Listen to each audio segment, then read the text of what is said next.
Wonder Crit powers activate in the shape of your one and only narrator. Hello, Wonder Crit listeners. Your narrator here. I'm sad to inform, due to some unfortunate life circumstances, today's episode has been shifted to another after show. Enjoy all the laughs and chats of the rest of the crew. Hopefully everyone's having a wonderful and fantastic time. Now on to the after show. Wonder Crit powers deactivate. Boom, boom, boom, boom, boom, boom, boom, boom, boom. We are the Wonder Crits. Boom, boom, boom, boom, boom, boom, boom, boom, boom.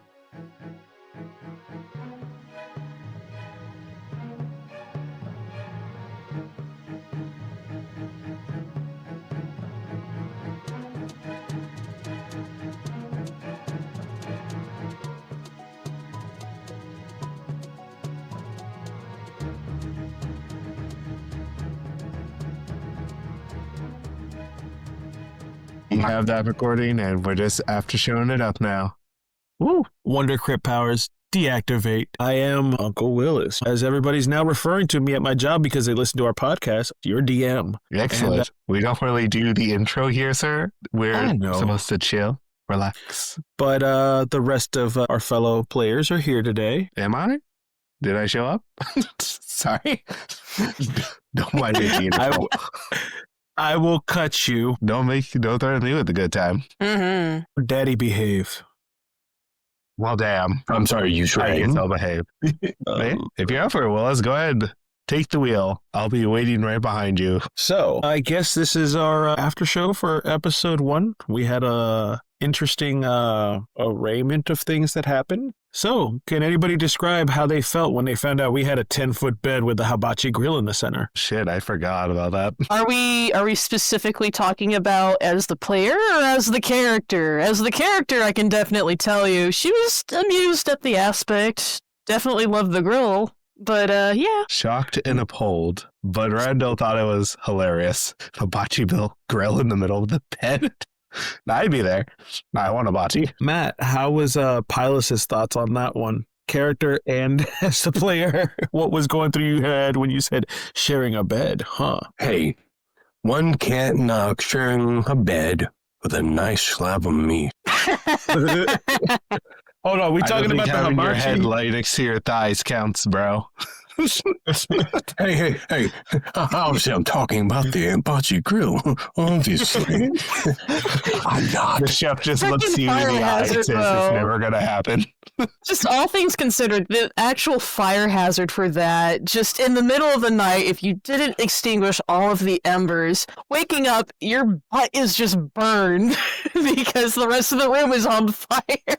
I meant to describe the whole situation. The cook was on demand, so the grills were always manned, and there was a micro hood with an extinguisher above it, a hood. I like to imagine the castle burned down twice due to unknown fire accidents. Unforeseen circumstances. I like to imagine that's the reason why she's confused about her title. She's lost so many rulers before her because of the stupid hibachi grill. Oh, no. Well, I mean, as we know, the princess of today, empress of tomorrow, duchess of the past. She's had one or two fires in her past growing up. It wasn't her, you know. Her parents didn't have anybody manning the grill, and at that point, it was just a fire and a spit. Okay. Well, damn. The beds were made of hay. I'm just going to say real quick, add a context with literally saying, waking up with your butt burned and the room on fire. Obviously, none of you have seen the Oblivion subreddit towards people and their fascination of flame atronachs. I know who you people are. I see you in this podcast. I'm not judging you. I just see you. Well, I'm judging you now since Matt had to point you people out. Well, the one thing I can say is somebody saying that we might burn the castle down and everything, or burning your butt in general. All I can think of is the Mask's line, smoking. Somebody. Turn it out, turn it out, turn it out, turn it out. Somebody stop me. Somebody stop me.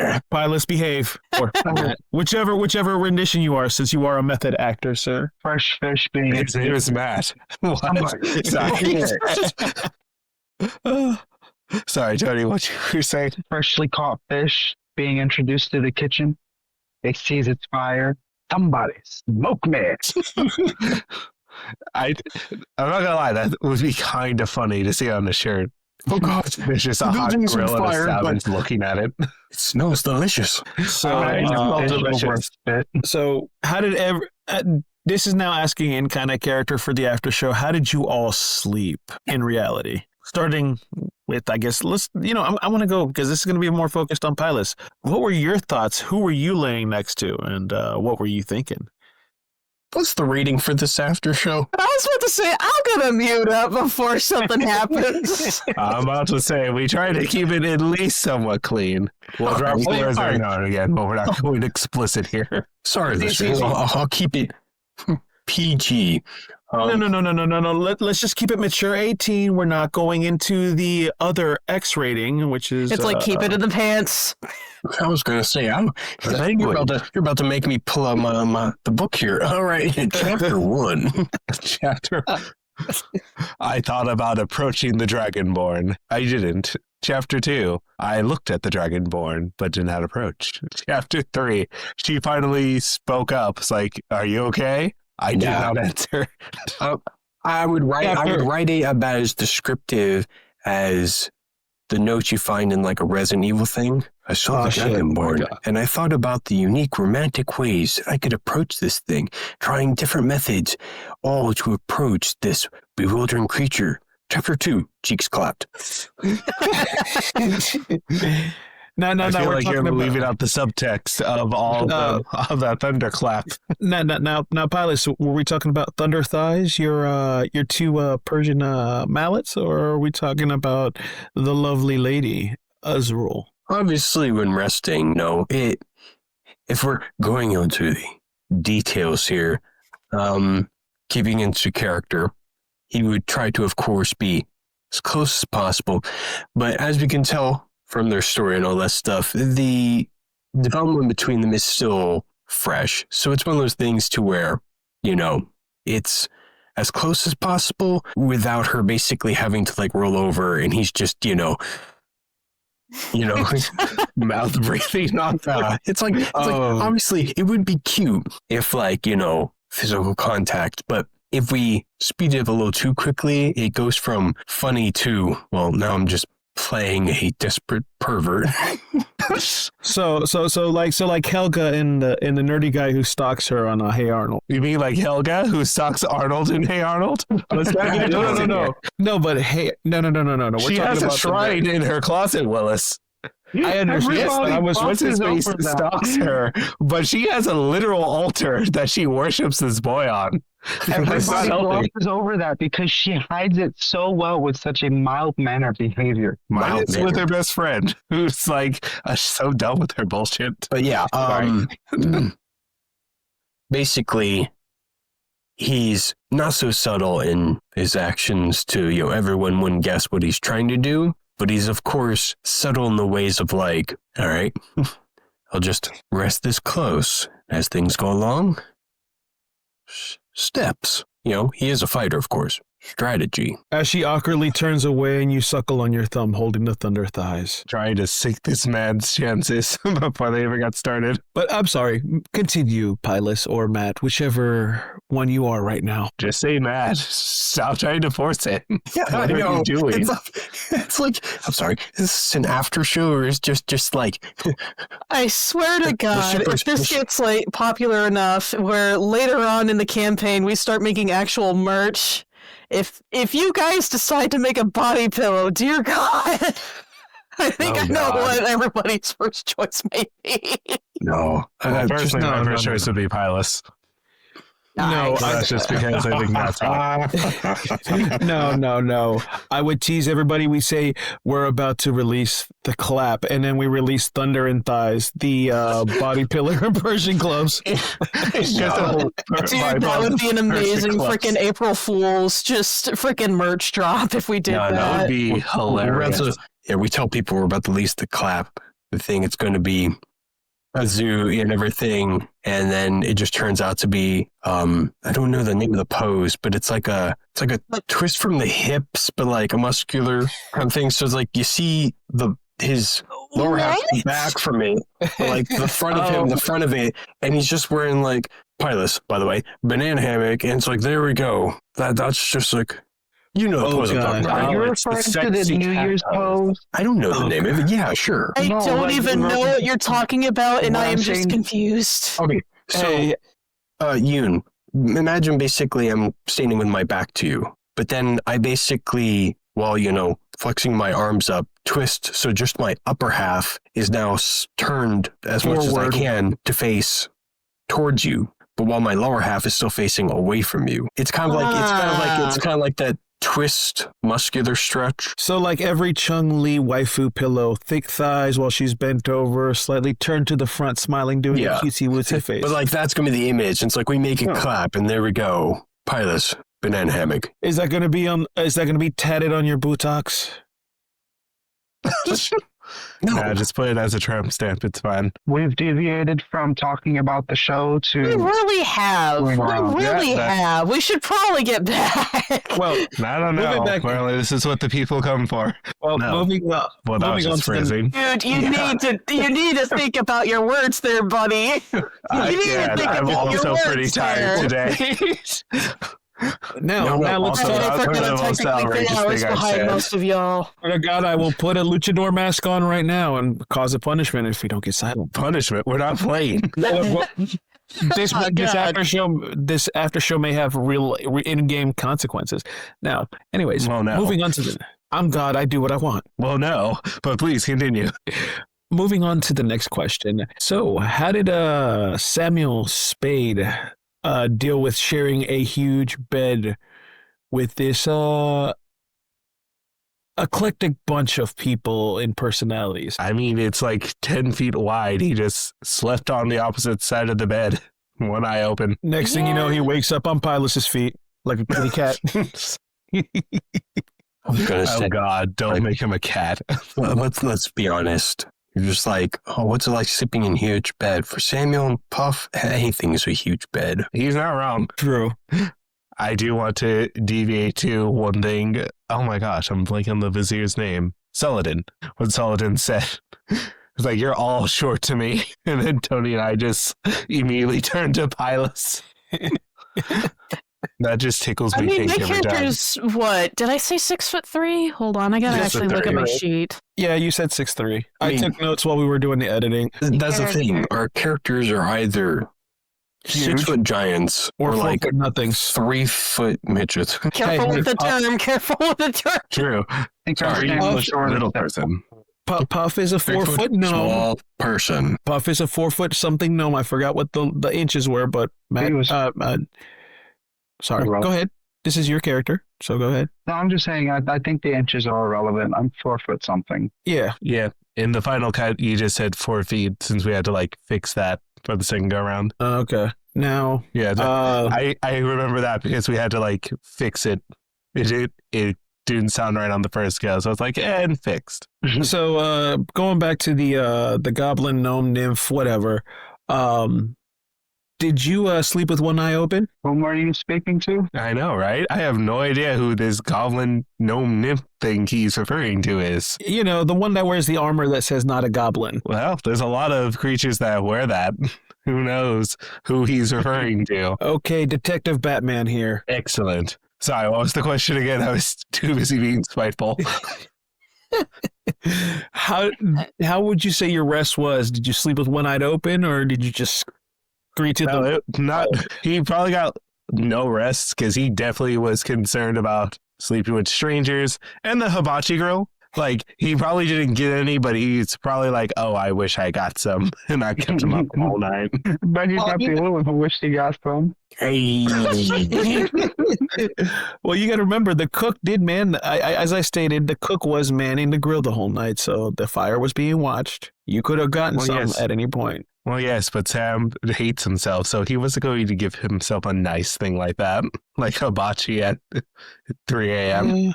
Well, I mean, you are worth half the price. Pops is a better detective Exactly. anyway. I hope the audience doesn't get too confused. Sam doesn't actually hate himself. If you're wondering, he just has low self-esteem. Going back to this, how does it feel that you were chosen because you were cheaper than Pops? At this point in Sam's journey, he's definitely expecting it. It's less of a, oh, I'm so insulted, and more like, no, that makes sense. I'm cheap. But, I don't want people to, I need to stop switching between me and Sam. That just gets confusing. Sam. Personality complex issues, Mike? Much? No, my friend Norm describes it as I bleed into my characters, which I'm like, makes sense. Sometimes I'll just do something uncharacteristic because I, the player, want to do something insane. Yeah, I've tended to notice that when we have our little meetings about the games and everything, and I joke around about Sam a little bit. As I do it for like every game. I will just, I confuse so many DMs because I will just stop referring to my character and just say I as an I statement, where I am just asserting for my character. I'm like, oh, I mean, I won't stop that normally, but I'll try to be more careful for the show. Especially when I'm like, oh, I slip into Sam's voice a lot, just talking. That's confusing. Yeah, no, you tend to do it with a couple things, especially like when you and me do our Brittany and Tiffany jokes in our own conversations. I mean, that's just more because Randall's got that inner demon in him. I have that inner demon. You don't notice someone else. Going up, Stop examining me. Anyway, but no, before I move on to the beautiful, voluptuous, curvaceous, wonderful, blue-born woman. All right, already. Please go on. I am definitely not sure who you were talking about. Why don't we talk about Puff? Clearly, it's Puff. That's who I was Let's talk bringing. about Puff. So, High Puff, five did you remember for being on that sync? Puff, before you went to bed, or Tony, before Puff went to bed, did he turn off his pipe? Because I know he tends to smoke a lot. So did he ash it out, or? He never takes a pipe to bed. That's what she said. Ew. Boo. Oh, God, I should have hired Pops. You should have, but it's too late now. You're stuck with me. Puff once burnt down an entire forest because he took a pipe to bed. He learned his lesson. Oh. This really sounds like another character from a different campaign Randall and I are from. Fire Brian. Can you see it? Can you see it? I can see that. To be fair, I think he did burn down that forest, didn't he? Yes, he did. Oh, damn it. Yeah. Anywho, getting back to this campaign. Yes. So, on top of that, how did you guys feel about your, I meant to ask, how did you guys feel about your test to get into the inn? Oh, wait up. Going back. Sorry, I skipped the beautiful one. How was your rest? Again. Oh, gosh. Sorry. I haven't rest from this burden. How was the Dragonborn's rest, Yoon? She definitely curled up in a blanket. Just kind of turned herself into a little burrito. Like, yes, big bad, you know what? Time to be a blanket. No, oh my God. Time to be a burrito. And just took a blanket and just became a burrito. So who was wearing you, Miss Blanket? Myself. It wasn't Pilus in his advancements? Nah. Yeah. Damn. Sorry, Pilus, I tried. Azurill murdered the last person because they tried to take some of the No, she outright said, and I butchered saying this during the live recording, that the last person that she even considered doing that, their head fell off and rolled down the street, and the guards didn't find it in the morning. No, Pilus did quote in return, well, I do like danger. Mm-hmm. No, he was like, so I don't hear a no. Which is like, yeah, that was I don't hear a no. Oh, okay. And he did have some great rewards. Yeah, exactly. Same thing. So, their story is going to be, I'm kind of, build it up, multiple chapters. It's not going to be a short novel. Sorry, I love books, so that tickles me in a very nice way. now, We already know Randall's character's feelings about the Vizier. What is your guys' feelings, the rest of the crowd? And that fucking bribe you gave him. The Vizier is a definitely interesting person. I don't know if you've released these to the channels yet, but based off of what photos you've given of them, I was like, what is going on with them as a character? They look kind of weird. Oh, you mean Squidward? Yes, I was like, why? Why do they look like that? You can also check out the images on our X or Blue Sky. Yeah. Yeah, I wasn't sure if they were released yet because I haven't looked at either of those. And that's on me. They are. And if you're wondering what those are, just listen to Matt at the end of the episode. We have an outro for a reason. Anyway, go ahead, Matt. Don't forget, when you're on our YouTube, like, comment, and subscribe. Help the algorithm out so you can spread the word. Mm-hmm. And if you have Spotify, give us a like, listen, and share. We appreciate all your patronage, our little wonders. Calm down, Usurper. I'm sorry. I'm the snake oil salesman. I'm sorry. I apologize. Don't say it like that. Anyway, Matt, say your thing. Yeah, so my thing on the Vizier is obviously very duty oriented type of guy. He's I have this mission, I want to get done. I don't care too much to know the personal details about you guys. His jabs back and forth with Samuel Spade become a delightful pastime for me. That's why sometimes it's I have pilots ask him something, and then they get into a fight, and I'm just suddenly popcorn just appears. I'm just I totally forgot what I was going to do, but you know what? This is great. But yeah, all of a sudden I was imagining he was some Spock looking type of guy, sharp and everything. And if he was described by an image, totally flew over my head. So when I saw the image for that, I literally was like, who the is this? And then I saw the name. I was just no. Did you haven't talked to this SpongeBob. dude coming in looks like an illithid just took a door to the face. I was about to say, did anyone else catch Willis's little description of him being a snake? I when I was being editing once, I was I didn't catch that the 5 times I was editing this until the final run through. It's I thought he was being metaphorical. No. Metaphorically, oh, he's a snake. It's oh, okay, yeah, okay. Didn't know you literally meant no, dude's appearance. Yeah, I don't remember the snake-like appearance. It was in there in the editing a couple. I heard it and I was yes, it stayed in. Oh yeah, no, it's I don't know why I picked it up the 5th time going through editing. I'm it's a very apropos description. I really liked it. I was just oh. I will definitely need to sit down and re-listen to that because I do not remember. I picked it up because it happens right as soon as Pylus, after Matt does the whole monologue thing with the trumpet, he's about to talk to his Earl, and then Willis comes in, and then this snake-like gentleman saunters on in. That, doing that in my head, just oh, I was throwing I hope that made sense. I'm also so tired. Yeah, no, I was trying to throw that as a little foreshadowing for the relationship between Sam and Saladin. You mean after the 5 minutes of us going back and forth and me needing to kick you several times? That caught me off guard. I definitely now understand it in a different context. As I said, when I first heard it, and he said snake-like, I just thought personality. The dude was just kind of had that, snakish type of appearance. Just no, I literally meant Voldemort. Or Voldemort. God, I can't speak. Or cross between Jafar and his snake form. Yeah. And a little foreshadowing, spoiler alert, definitely get ready to listen to some stuff in episode, I think, 3. No. I can tell you now. No, I don't remember too much.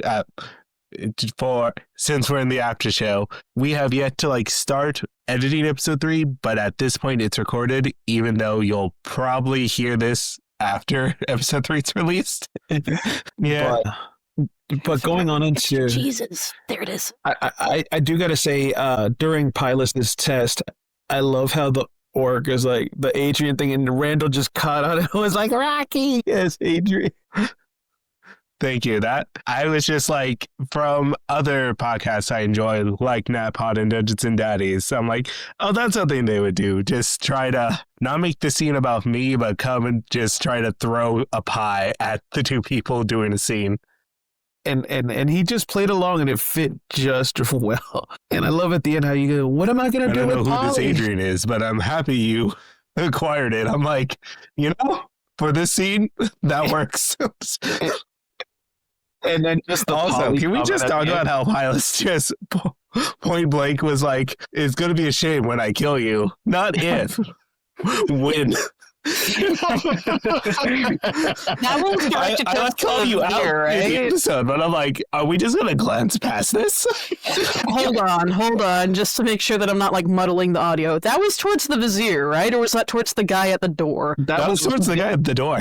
Well, technically, if you remember, the wall into the Foggy Bottom Inn, and it wasn't the guard, it was his uncle. You remember he did a shadow jitsu. Well, yes, but Hylas was like ready to just murder this person. I'm sorry. At that time and now, I'm like, such a wild thing to just casually drop. It will be a shame when I kill you. I playing with Matt for a few years, I've finally kind of gotten used to what he does. He envelops himself in his character and does things his character would actually do. So it's just like I went with it. You were just so personally chill about that very casual death threat. I think that's why I said something, because you were just about to yes and I'm like, no. And then he was the orc was a beefy dude. It's just he rolled bad. I still can't believe I got a nat 1 on the first swing, and I just spun around like That is one thing I wish we had more time to go back and like punch up, just because I don't think you actually said the roll, but you like allude to that you rolled badly. I'm like, oh, I wish we like added you or caught you saying I rolled a nat 1 the first time. That's just like a Randall, like, that would have been nice to like have in there. That was like a crit fail of a crit fail. And the funny part is his second swing was just as bad. He rolled he as an ode to NatPod. Hopefully they don't get mad, but I became a member of the 2 crew on the second roll. And for everyone who doesn't know the reference, that's a catchphrase they say whenever they roll like a 2 on any roll. Yeah, but no, it was just interesting. I'm just laughing. Also, just Pilus is, you know what? Smash wrong, wrong tavern, wrong inn. To be fair, and I'll give a description on this. I've had Pylos years and like interchanged him, which is why it was so easy to just bring him along. Like, okay, he's kind of like developed not really a personality. So some things I kind of change up a little bit, but like, okay, I knew he's a good fighter. Gonna get into a fight. I'm just gonna go on to it. However, I think if I remember correctly, about a week or so before, I'd been playing a much longer character. What was the name of Dern? Long name, Durnavir, yes, Skyrim reference. And that dude is just straight up evil. When he fights people. You never said his character. Sorry, you described this character to me a couple of times. Yeah, so when I was thinking of fighting, I guess a little bit of that, because that is kind of how he is. People are like, oh, does he fight honorably? No, he just fights like you hope it's honorably. Of course, Pilus is, of course, good, supposed to be the honorable one, but it just kind of fits just for the fact. It's like, when I said that, I was like, yeah, you know what? It fits. I'm just gonna roll with it. Let's go. I'm just glad that Pilus was somewhat honorable, because if everything was on the table, shoot, I would have had to tell you at the beginning of the boxing match in the ring, no biting below the belt. Sorry, no biting below the belt? Yes. You'd be surprised at what some people have done in fights that don't care about fighting honorably. Don't watch. Don't go down the rabbit hole of bump fights. I cast Testicular torsion. Thank you. God. Thank you, Matt. I didn't want to be the one to be canceled. I'm currently without a supply of luchador masks other than the 3 that I have. Oh, that's a joke that's running around. I don't think people are going to be canceled over that. Yeah, I'm about to say Yes, that's but- definitely not a cancelable offense. No. My wording would have been a countable offense. That's why I was waiting for. Grab his dick and twist it. Give me the old dick twist. Ow. Bite him in the shaft. Skip the balls. Like, I don't even have one of those, and it sounds painful. A quick aside, the episode, I learned about that term from Venture Brothers. And the horror on like my 10-year-old face when I saw it happen to Dean.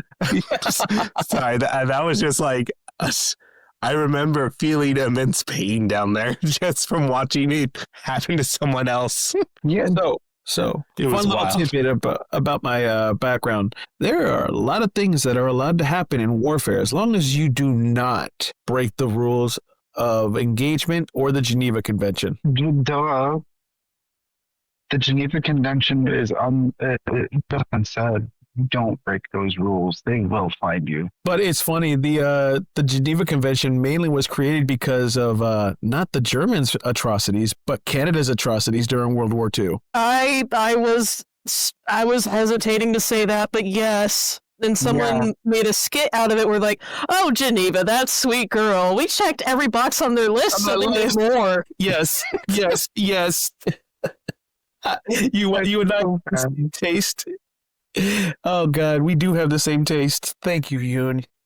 A friend of mine and I have the same taste, and every so often we'll just find reels from that guy and just send them to each other like, hey, have something funny to brighten up your day because you're probably going through a bunch of BS. Kind of like his thing on, hey, Bayer, what did you do before the war? Hmm.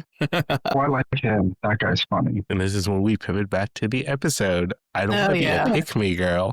What did people think about some of the sound effects? I actually enjoyed them. I was quite surprised. You know, funny thing is, I thought the hawk was a seagull at first. Wow. Damn. Falcon. But Fucking hawk, it threw me a off. bird, the flying was a rat hawk, with though. claws. It was I couldn't find like a falcon scream, so I had to go with hawk. Oh, sorry, what? freaking work. Thank Yes. Oh, I which just- reminds me, for episode 2, I gotta go ahead and record a water drop. So when the group of bandits and the leader decides to roll the boulder like he's bowling on Wii Bowling and critically fails Indiana Jones style, right when that boulder hits the water, that's when I'm hoping for a. you. I remember that scene. I was thinking about adding that, but I'm like, need to. That'd be like check with Willis. So talking about the things in the thing, how did you feel being the first one to level up pilots by training the guards, or lack thereof training the guards? Well, it was inevitable. In truth, it was written in the stars.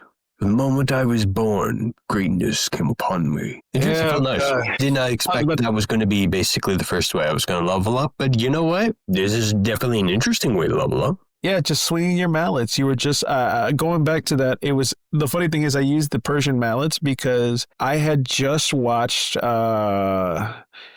of my favorite wrestlers who had it'd been a year since he passed away, but the Iron Sheik, aka he used to call everybody Jabroni and the Great Baba, but he used to train with. He was a Iranian wrestler, and way he kept his strength is he actually trained with those Persian mallets.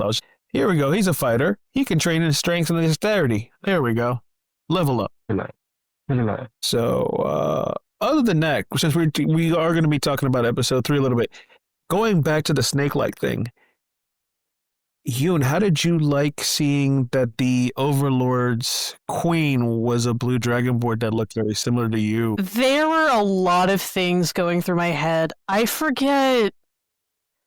Oh, what was it? It was either something that I read online recently or had recently watched, but when we got there, I'm like, oh my God, please tell me this isn't what I think it is. Because I don't know if we're ever going to like release like a lot of the backstory, like, or the character sheets to the public, but I don't what has happened with me in the past when it comes to writing characters is I will write the bare minimum about them, and as time goes on, I will have pages upon pages of backstory. There's another DM that can confirm this for that one character. So the fact that we have Mrs. Queen, who is from many a century ago, also a Blue Dragonborn, looking like my character has me questioning things as a player, but also as the character, because it's like,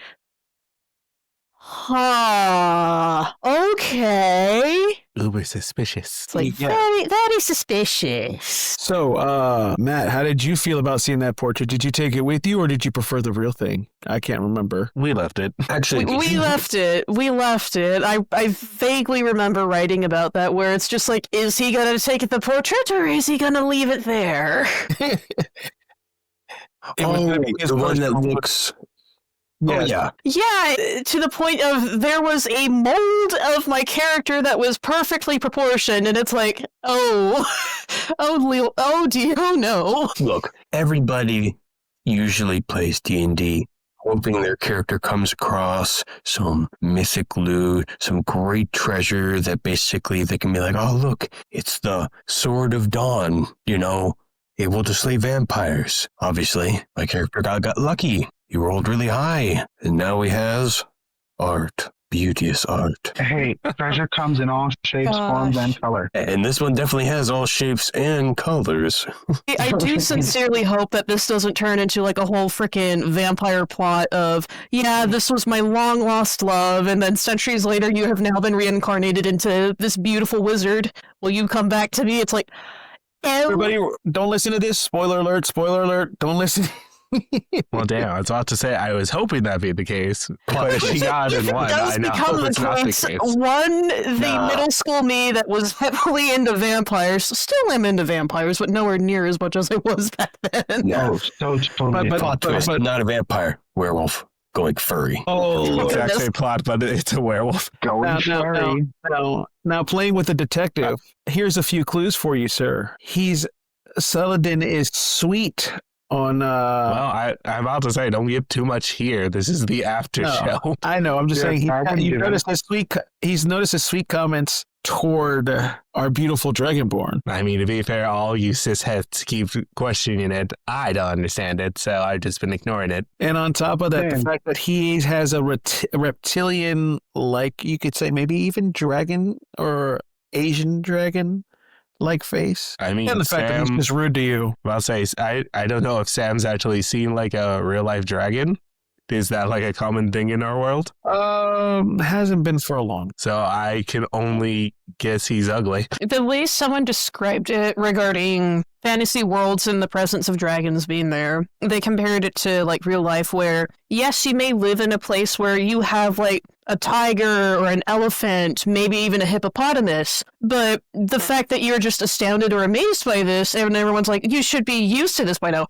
No, just because I know it's nearby does not necessarily mean that I see this every day and that I am used to it. When it comes here, of course we're going to be freaking terrified or astonished of, oh my god, that's a literal elephant right there. Mostly terrified. The elephant will choose you to die and go to your funeral and ruin your body. So Isn't you're that not a hippopotamus? Hippopotamus tend to be more, well, not really aggressive. I think it sometimes be aggressive. Not that often, but you're more likely to die from a hippo than like a shark attack. Yeah.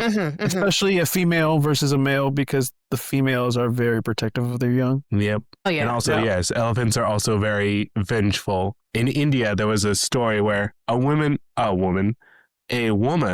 pissed off an elephant. It murdered her, not like killed her. It went out of its way to murder her. And then it went to her funeral and then like proceeded to thrash her body some more. It was quite horrifying. That is Well, remember, wild. elephants never forget. Yeah, like legit. It didn't forget. Okay. And it went to go wreak more vengeance. Okay Now, then. So Sam has no suspicions yet. Nope. I mean, the guy's an asshole. Now, going back to our little Clipto, the smoker. Yeah. How did you feel like failing on some of those roles on on the mimic? There was a mimic. If I'm being completely honest, I don't remember there being a mimic. Wait. It was the treasure chest that you kept The trying. one that I used multiple mind slivers against. It was the one where you ran, you fell, and I'm like, Puff, you're being weird. And then you're like, you're being weird. Oh, yeah. God, Puff in real life, he's forgetful. He's lost attention. No, I'm playing with you, Tony. No, you're Well, fine. I'll say, You're that was also accurate. episode That's why I 2. made Puff the way I did. He's worse than Leo from that 70s show. Hey, no, he's not. No, stop. I had to cut that from episode 2 for a reason. It was a very, very long tangent that served no purpose than to be a reference to that 70s show. Hey, Yeah. I left it right there. That's it. That's enough. Excellent. Now, So, with that, I think since we're out of stuff to talk about with episode 1, anyone have any favorite parts? actually, I have something, but it has to do with episode 3. And it goes back to episode 0 when Pylus said he was going to throw the gnome. Okay, look, Yeah. he's small. and mind you, he almost did it one episode before that when he was in the body lock in episode 2. Again, look, he's small. I wanted one of those. It was hilarious though that it was the kobold that flew. That was episode 3, but yes. Yes, I'm just surprised you didn't use your cowl like Batman, since we gave you the Batman cowl and cape, sir. That was just a joke. Sound doesn't actually have a Batman cowl. Yes, you do. It's canon now. No, it's not. Yes, it is. We I turned have a your zoot helmet- suit. Yes, you have a Zook suit, and we. Yeah, okay. New I'm about to thing. say, we don't have to make every joke in IRL canon. Sometimes No, a gag can be a gag. No, I'm gonna actually make it somewhat canon for your little dusty hat, your fedora, or whatever we want to call it. It can sometimes be that Spartan helmet with the hobgoblin mask that comes down. It can be your dusty fedora, or it can be your Batman cowl when you want to be sneaky. Are you sure you want to give me something that's that multifaceted? It also gives me a +1 on insight. Yes. Batman is very insightful. Sorry, not helping. I mean, no, you're helping. I'm just saying. Are you sure you want to like load us to the tea with all these magical goodies? Well, That just letting you know, it's about to get funky in the next one. Oh yeah, didn't we leave Or- off in a room full of stone gargoyles? That's gonna be fun to go up against. Stone gargoyles yeah. suck, especially if you don't have the right equipment. Yeah. Oh crap! And we will say Wait a no more minute. about that because at that point, this episode will come out before that episode is released. Mm-hmm. Just a little spoiler, guys. That's all you're getting. No spoiler. gargoyles and To be fair, that was the end of episode 3, so that's fine. But yeah, I have some goodies planned for that, but we'll talk about that in the next after show. I Yep. think we should do an after show after every 3 episodes, if that's kind of cool. I mean, with how things are going work-wise for you, that might be the norm. Yeah. it's not a bad idea either. Yeah, it gives us the players a break, and then like if people want to listen to what our thoughts are just as the player and occasionally as the character regarding certain situations that we've entered, I mean, that would be kind of interesting. My So- opinion of it is that it would give us more to talk about. True. True. I'm not gonna lie, I do love after shows for a lot of the podcasts I listen to. I find it interesting to just hear all the behind the scenes stuff and what people thought about what they just did. Going back into go ahead. Sorry, Tony, I cut you off. Go ahead. No, you were talking. You got a full word out. I had a sound. I was gonna say, how did you feel having to fight your I guess what would we call it? Your smoky You elephant? could just From call the it a first- magic smoking pipe. Yes. It was a that had- smoky rhino, and that's episode 3. We're kind of wandering a bit too far from episode 1 Well, yeah. true. because this is an episode 1 after show. So we should try to stay on episode 1. If we don't have more for episode 1, we could just end it here. I'm trying to make sure episode 2 was the morning after, so we'll leave that alone. So, how does everybody feel about the Vizier character? Hey, Ultimately, That guy. Okay, let's try and do this kind of in order. Everyone was- use the It raise was your hand. you, then Tony, then me, then Matt. Use the hand I raising. honestly was gonna say go Tony, then Randall, then myself, but okay. Also, I interrupted you, Willis. Sorry, what were you saying? I say let's use the hand raising system on the. Oh, okay. Yeah, I can do that, assuming I remember how to. Just click on it. Alt and Y, or just hit the button. Oh, okay. Okay, you. All right. So ultimately, I think regarding my character, she's just like, they're just the queen's advisor. Nothing too special other than they're probably just a powerful being that is next to the queen. Maybe I should keep an eye on them. Maybe. But as the player, I'm just like, this is an interesting character. I'm getting kind of Jafar vibes from him. This is gonna go poorly, isn't it? All right, Randall. I, as Randall, think he is a delightful little troll, and I like bantering with him. But I, as Samuel Spade, say, fuck that guy. We should ditch him as soon as we can. He's a racist. Really? He is. Okay. He kind of is, if you think about it. He really is. All right, and Tony or Pup, whichever wants to answer. I don't really like him because of the Jafar vibes and how much of a seeming racist he is. Like, golly, dude, chill. Well, I was going more for just sizist, but I guess I can tame it down a little No, bit. you went very hard on the goblin racism. Like, real freaking hard. Not a I'm goblin like, oh, troll. there's a lot of that. So much. Oh Lord. Well, I guess I'll go ahead and I'll go ahead and use Laparca's mask as the first cancellation mask. Closest But thing I to that do one. have to say, as his redeemer, he was quite entertaining with his quips. And last but not least, Pilus, how do you feel about the How I feel about him is, yeah, he gives off, book one Professor Snape vibes. He's direct to the point. You definitely know there's some underlying thing. But obviously, me, to see how it plays out. He could just be a closet racist, angry at, the short people of the world. But as for Pilus, basically Pilus hears like the first two words that come out of his mouth, and then it's just, it's toned out. so it comes out like womp womp womp womp womp womp womp womp. You dragonborn womp womp womp womp Well, womp. he womp, hears at womp. least the words to know who it is, and then when his brain connects the dots that basically like, oh, this is just NPC monologue.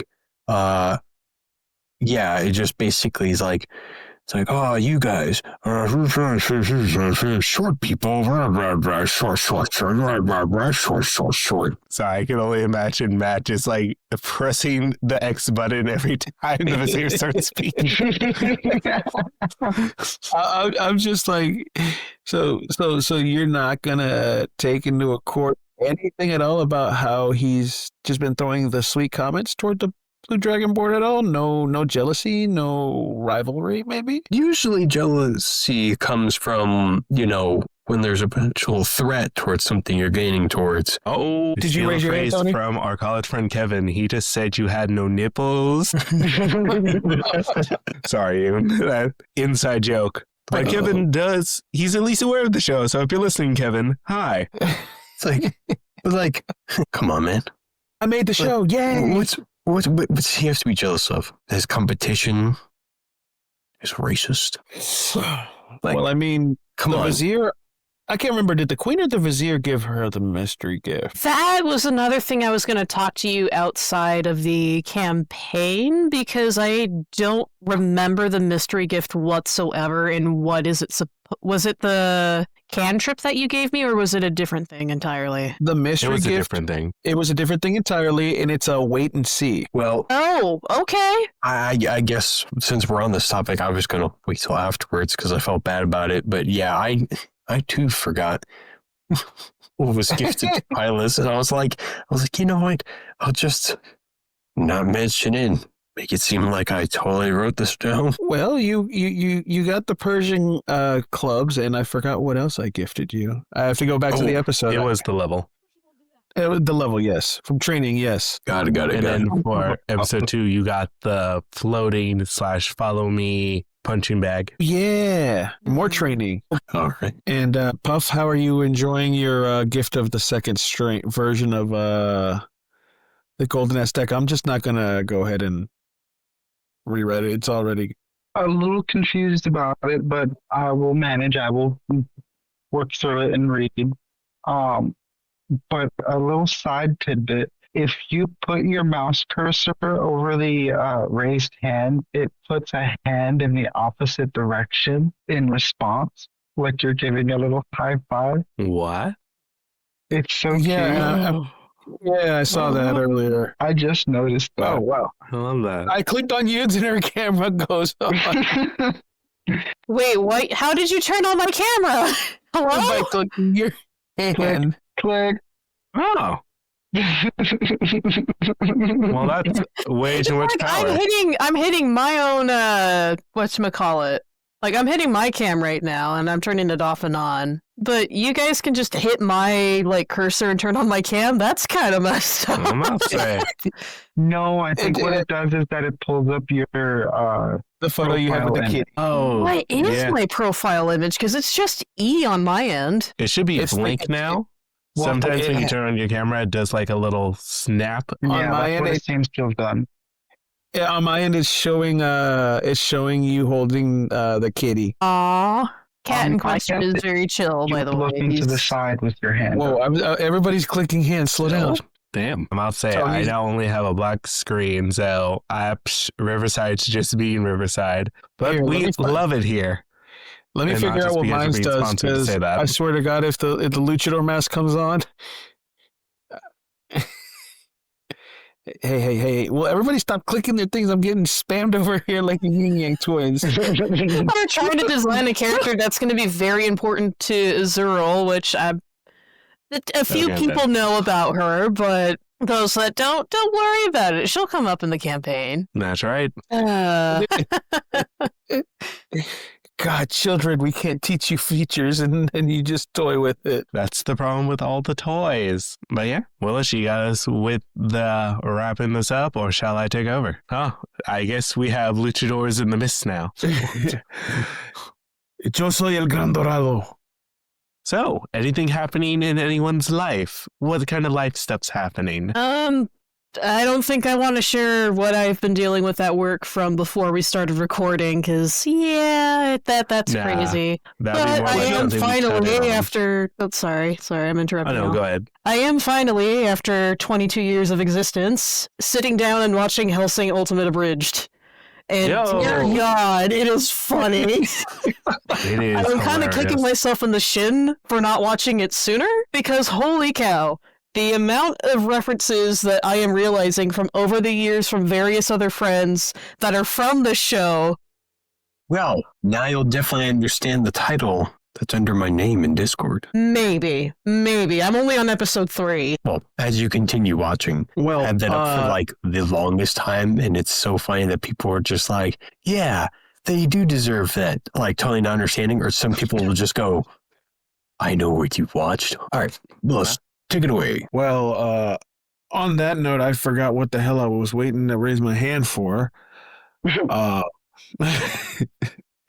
Sorry, kids, don't do drugs. Literally. I can't remember what I was saying. My God.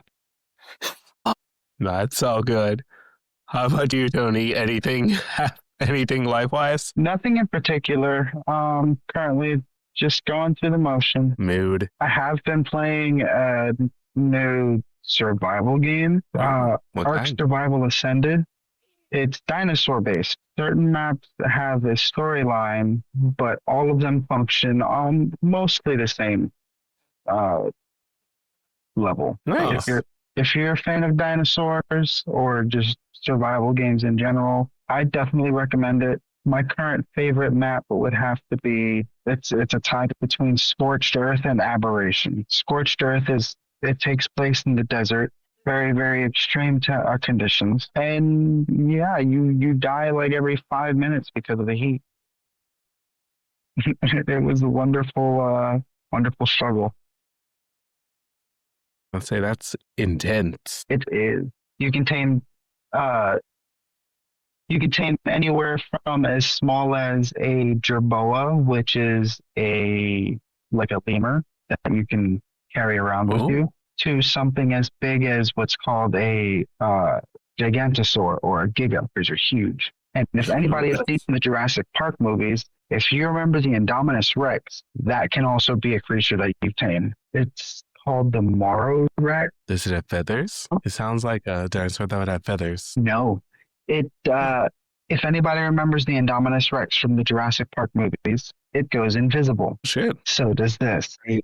Another thing to fear in life. Yeah.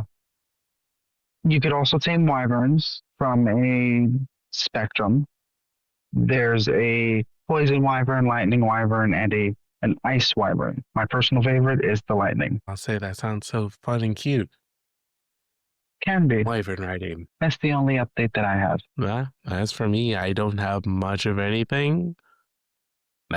I did finish a book called A Tale of Two Princes. Highly recommend. I just need a sec to see if I can find the person's name. By Eric Geron, Geron. Highly recommend. It's very gay. It's very feel good. Doesn't have sex. The two main characters don't do anything weird. They just are gay and royal. And it's a fun time. Highly recommend. So not a smush book. Gotcha. Not a smush book at all. Which made me happy. Just for context, a lot of the gay books I've been reading, a lot of smush. So much smush that I just cannot with gay sex. I hate it so fucking much. Smush meaning smart. I guess. I mean, some of them are like very interesting books that just have way too much sex involved. I forget the name, but there's one about Dragon Empreg. Stay with me now. I know it sounds wild. It has some of the best world building I've read, not recently, but a couple years ago before the pandemic.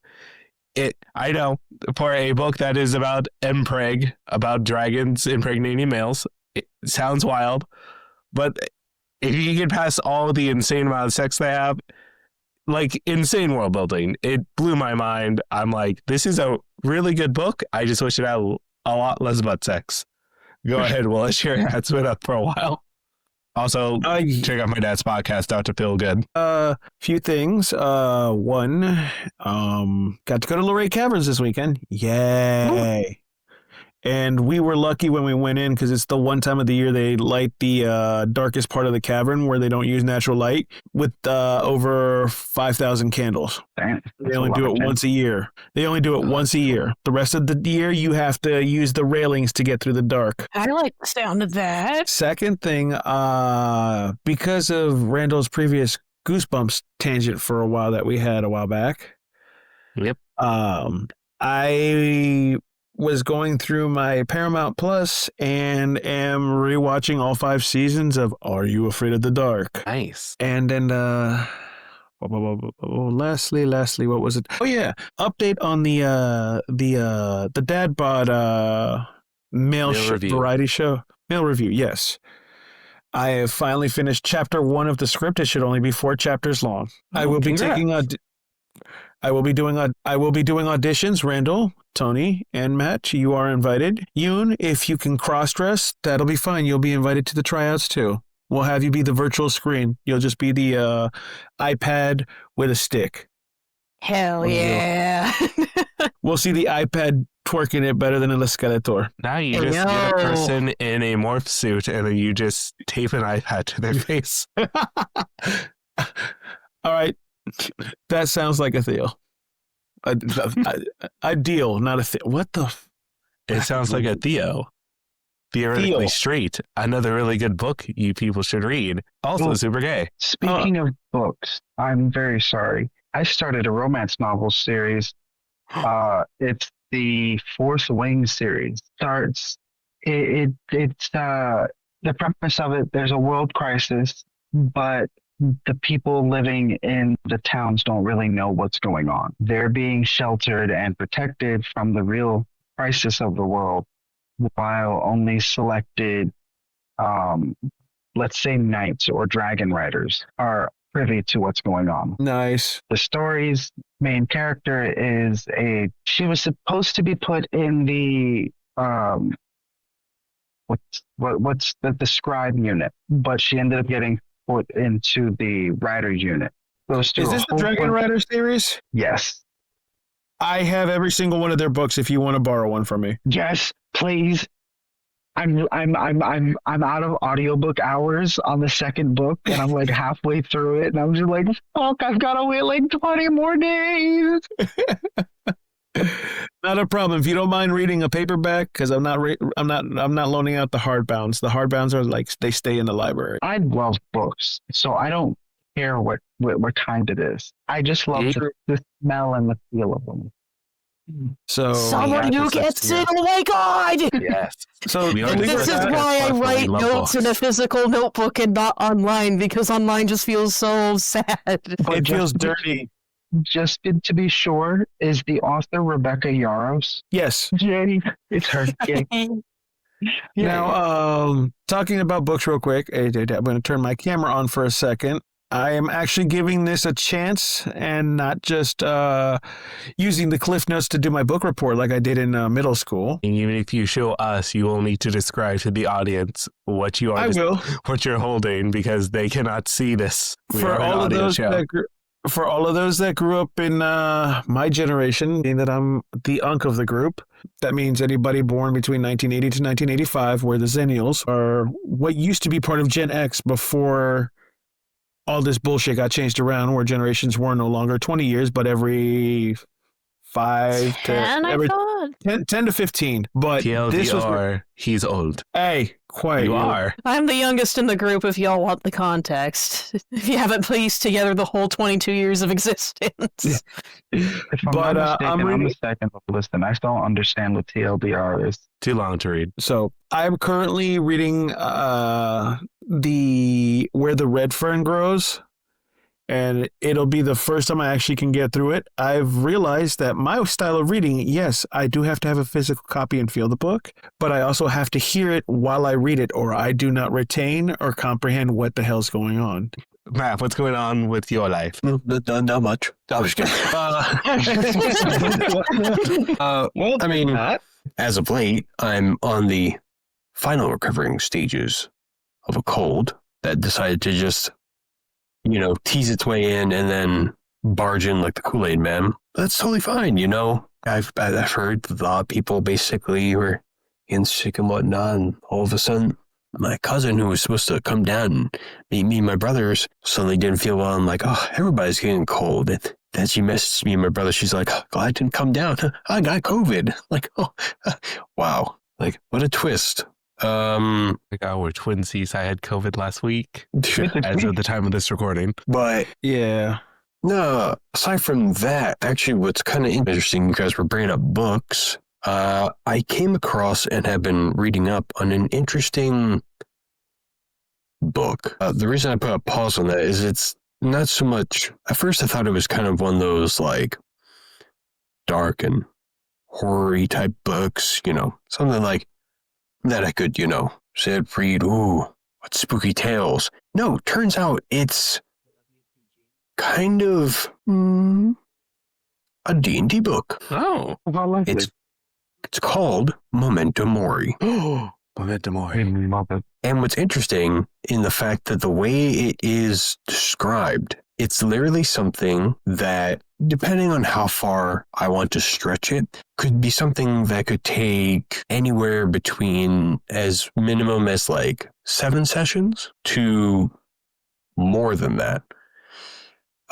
Because here's the premise, not really a deal breaker. Everyone, the characters that I'll just use you as an example, that you all will be playing are going to die. You think, well, of course, dangers happen. No, you're destined to die. Welcome to Memento Mori, which takes place in 14th century medieval Europe. Your characters, called drifters, you have the plague. Now, that already sounds pretty dark as is. Now, here's the interesting part. It's not so much it takes place in the actual world. Think of every little folktale, boogeyman, the, evil witches at night, vampires, all that type of stuff. And then imagine that instead of them just being tales, that they live in a parallel world to our own. Now, to the normal, unaware person, they're just tales. But your characters, the Drifters, not only have plague, but due to the plague, have been cursed with a mark that allows them to deal with normal, unaware people can't. To traverse gates to a place called Beyond the Veil, where all those folks' tales are as real as you and me. The premise of this is basically your goal as a Drifter is you know you are dying, but you are not just going to sit around and die out. You have one burning desire, a dream that you wish to fulfill before the end of your time. Now, of course, I leave that very vague because the dream is literally whatever you decide to make it. But that is your sole drive. That is what's pushing you through the disease, the horrors, and every challenge that the narrator, that's right, not DM, narrator lays out before you. That's right, there is no technically DM in this game. Instead, the narrator, most likely, me of course, would lay out what is before you, what challenges. And you have to describe it, the more detail, the better. How you wish to overcome it. What sacrifices will you make? What choices will you make in pivotal, tension-filled situations to help you further go towards that which will help you achieve your dream? And that's Memento Mori in a summarization. My first immediate thought is I would need to play a character whose sole drive is to get 1 million Instagram followers, and that would be my character's defining trait. Too bad that wouldn't be possible for the fact that, again, this is 14th century. I would make it work. I could make that 14th century with a little time and a little sleep. You'd be obsessed with collecting pen pals. There we go. 1,000 pen pals for my pen pal box or whatever device I'm using to frame as a cell phone. Well, it has a bit of a pre-made, but of course I added my own stuff to it, because it just kind of helps like with starters. A campaign called The Burning Sky. Basically, you all were given an omen. It's the same omen for everyone. How your character interprets it would all be up to you. However, it's going to be the same omen of basically, in this omen, you looked up and suddenly ripping through the sky like an aurora borealis, the sky seemed to have looked like it have caught fire. Like the whole sky above you is just burning. And you were told to aim towards the burning sky, for within its cinders will your dreams be possible. So that's kind of the whole premise. Basically, a bunch of drifters, each with a different dream, each with a different personality of sacrifice they'll make along the way, aiming against horrible odds, horrible creatures, finally achieve that which they desire. Most excellent. Well, listen, it's definitely something I've come across, and it's one of those things where it's like, given how it is, and, the amount of detail and stuff that we could read out, definitely add as something else for us to go about with Wonder Critting. I will give a heads up, though, if you guys are interested about this. Yes, you do use dice. However, only D6s. So hopefully you have a lot of D6s. Actually, not only a lot of D6s, a lot of D6s of 2 different colors. Nope. 112 D6s count with different colors? As long as you were able to have at least 12 at the minimum, 18 at the maximum. Here's going to be our new suggestion for a new sister podcast. We have the Wonder Crits and then the horrible fails. Or that, if Matt would be willing, that could just be a campaign he runs under the Wonder Crits banner. Yeah, I was throwing that out there. Randall just did the TLDR, basically what I was just doing. Yep. Welcome to... I described it so the listeners get to listen to the ASMR of my voice. Randall's just like, look, new campaign. Pretty much. You were doing the radio show. I'm honestly still over here working on a character. Don't mind me. I kind of missed Matt being DM. I second it. Matt being DM, but I will say this: your monotoneness right now almost put me to sleep. No, Not to that's be rude. like you not sleeping for like several hours. Sorry, for almost a day. Basically, your body's been weakened and my voice was just drawing you in. Daddy. Whoops. Well, That's with the- that, I guess I will call us out because I really want to say this line from A Tale of Two Princes. Take it away. Thank you. If you all got a gay agenda, push it harder. How hard do you want me to push it? All the Well- way hard. There's no way to not make that sound provocative. Push your gay agenda, everyone. Push it real good. Push it real good.